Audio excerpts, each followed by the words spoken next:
tout simplement. Voilà, à la fin, je vais ajouter ma forme .get info. Mais comme vous voyez, il n'existe pas. C'est pas grave. Je vais faire get info.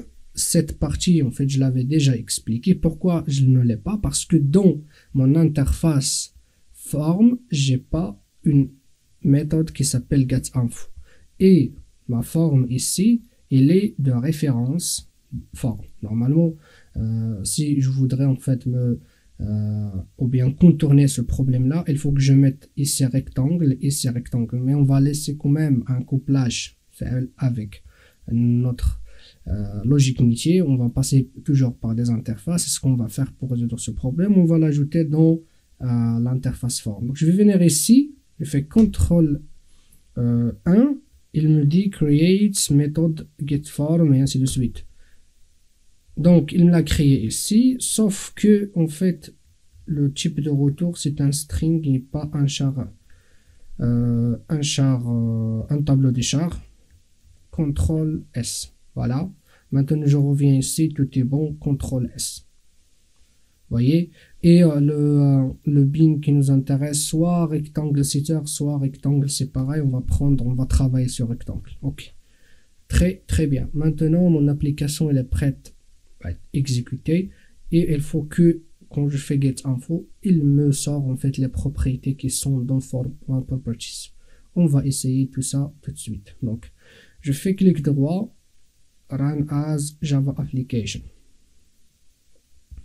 Voilà, qu'on voit ici, ça c'est pour la surface, ça c'est pour le type, la surface, le volume et la dernière ligne, libellé également rectangle, les coordonnées x, y, z et z c'est 0 parce que c'est, nous sommes dans un espace de 2 dimensions. Très bien. Voilà en fait l'injection des valeurs latérales en utilisant Java config entre nous, mais comme vous l'avez remarqué, en fait, on a utilisé dans la classe rectangle, ici, on a utilisé l'annotation @value. Ok.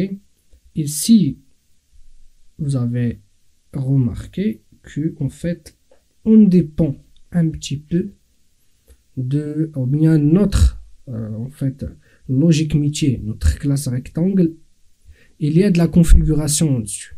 Vous voyez, on a la notation @value. À mon avis, parfois c'est normal, mais si vous voulez être en fait strict avec moi, parce que je vous ai dit au début, avec Java config, on va essayer quand même de nous débarrasser de les annotations directement sur notre logique métier. On va les faire à côté, ok? Mais ce qu'on va faire, on va le faire tout de suite, ok? Donc, je vous conseille de laisser ce projet comme ça. Je vais enlever ça. Et on va en fait faire un nouveau projet à partir de celui-là. Et ça va pas nous prendre beaucoup de temps. Donc, je vais venir ici, Close All Editors. Et je vais prendre le dernier projet, CTRL-C, CTRL-V. Et l'injection des valeurs latérales. Et je vais l'appeler projet 5. Et là, je vais faire without, ou bien sans, ou bien qu'on vous laisse mieux sans en fait l'annotation @value. Ok, très bien. Je vais faire copie. Donc c'est celui-là. Alors, donc la première chose à faire dans notre rectangle, soit on met ça en commentaire, soit on l'enlève. Je vais le mettre en commentaire. Voilà. CTRL S. Très bien. Là, elle va me dire qu'il n'y a pas, en fait, la notation, elle n'est pas utilisée, mais c'est pas grave, laisse-la. Ok, ça, la première étape. La deuxième étape, on va revenir vers notre Java config, celle-ci. En fait, on va essayer de récupérer les propriétés que nous avons dans ce fichier-là, form.properties. C'est ça, en fait, l'objectif. Pour faire